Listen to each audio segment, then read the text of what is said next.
Hi guys, स्वागत आहे तुमचं माझ्या नवीन एका व्हिडिओमध्ये। इथे मी चिकन करी बनवलेली आहे। तवा ठेवला आहे, त्याच्यावरती धने, खोबरं आणि जिरा भाजायला ठेवलेलं आहे। ते भाजून घ्यायचं चांगलं, असं लालसर होईपर्यंत पूर्ण भाजून घ्या।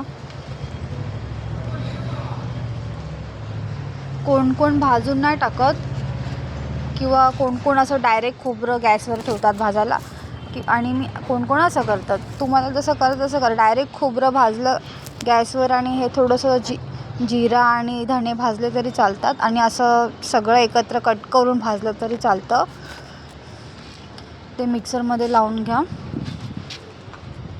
त्यासोबत 4 मिरच्या, 2-3 अद्रक आणि थोडीशी कोथिंबीर, 2-3 अद्रकचे तुकडे टाकलेत आणि थोडीशी कोथिंबीर टाकलेली आहे।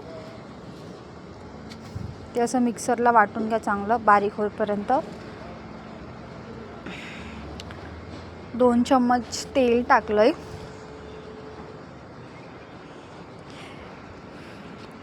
त्यामध्ये अख्खे मसाले टाकलेले आहेत, जसं की तमालपत्र, स्टार, 1 विलायची, 2 लवंग आणि 2 काळी मिरी।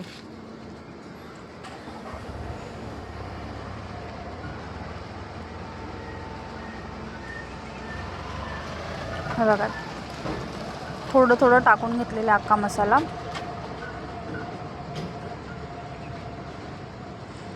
ते थोडंसं भाजून घ्या। लगेचच कांदा टाकलेला आहे मी 2 कांदा बारीक कापून घेतलेले आहेत, मीडियम साईजचे।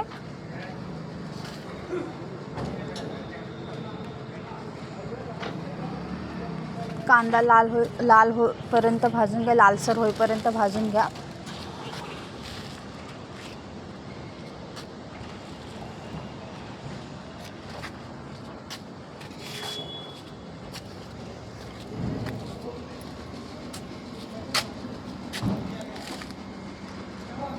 बघा, असं ब्राऊन झालेला आहे थोडासा, अजून थोडासा भाजा।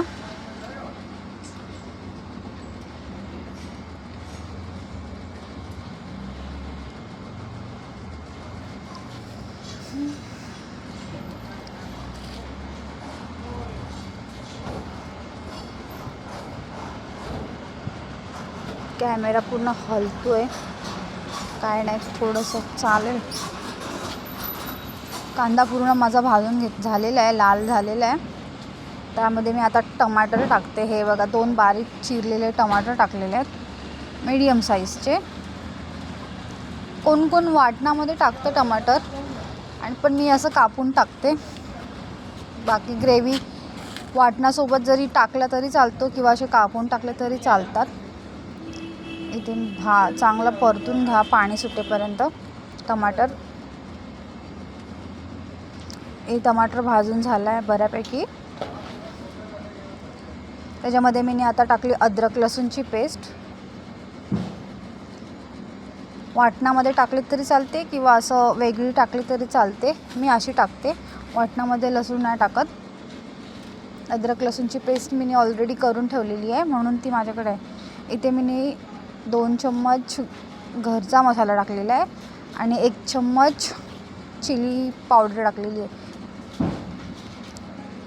हळद आणि धना पावडर, थोडीशी चिली पावडर अजून टाकलेली आहे, काश्मीरी चिली।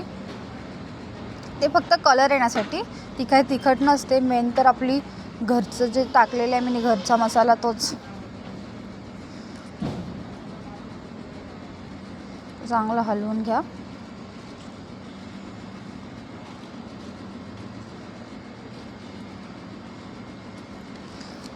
चांगला तेल सुटेपर्यंत परतून घ्या।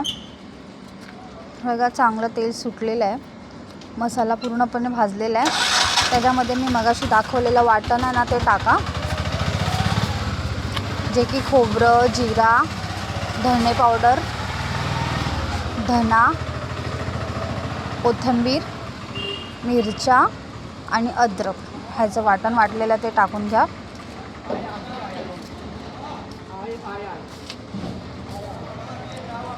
चांगलं मिक्स करा ते। चांगलं भाजून घ्या.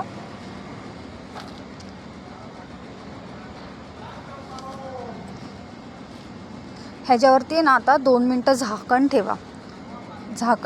ते वाफेवरती पूर्ण शिजू द्या. बस 2च मिनटं. हे बघा तेल सुटलेलं आहे. परत हलवून घ्या व्यवस्थित. चांगलं हलवा. पूर्ण मसाला व्यवस्थित शिजलेला आहे आणि टोपालाही बघा पूर्ण लागलेलं आहे. ते चिटकलं नाही आहे, म्हणजे मसाला पूर्ण झालेला आहे, शिजलेला आहे तो. त्याच्यामध्ये मी चिकन टाकलं. हे 500 ग्राम चिकन आहे. धुवून ठेवलं होतं साईडला, ते टाकलेलं आहे. व्यवस्थित सगळं चांगलं हलवून घ्या.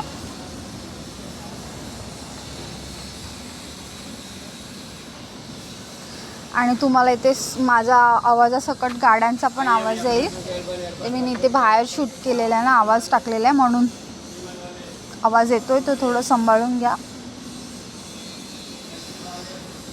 हे सगळं मिक्स करून घ्या चांगलं.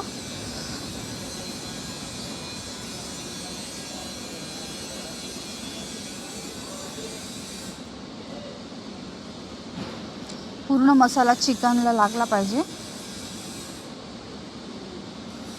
परत झाकण ठेवलेलं आहे. पाणी नाही टाकायचं, डायरेक्ट झाकण ठेवा.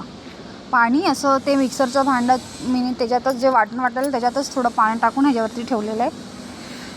इंडियन स्टाईल, आपली महाराष्ट्रीयन. वेस्ट नाही घालवायचं काहीच. तेच पाणी मी ह्याच्यात टाकलेलं आहे. साधं पाणी टाकू नका, त्याच्यावरचंच पाणी टाका.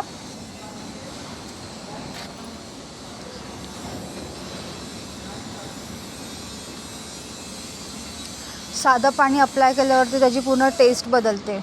आणि इथे मी एक बटाटा मोठा कट करून घेतलेला आहे. कोण नाही टाकत, कोण टाकतं.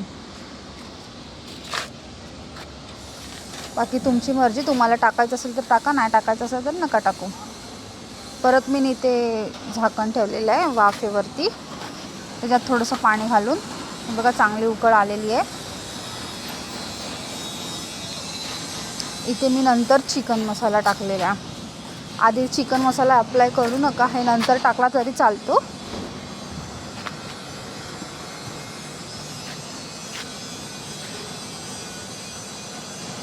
आणि बटाटा थोडा चिकन शिजल्यानंतर टाका. म्हणजे जसं की आपण चिकन टाकल्यावरती 5-10 मिनटानंतर थोडंसं चिकन शिजू द्यायचं आणि मग बटाटा टाकायचा. जर टाकायचं असेल तर, नाही टाकला तरी चालतो. बाकी तुमची मर्जी. हे माझ्या मिस्टरांना बटाटा आवडतो टाकलेला, मग मी टाकते. माझी भाजी झाली आहे पूर्ण. तर मी कोथिंबीर टाकली.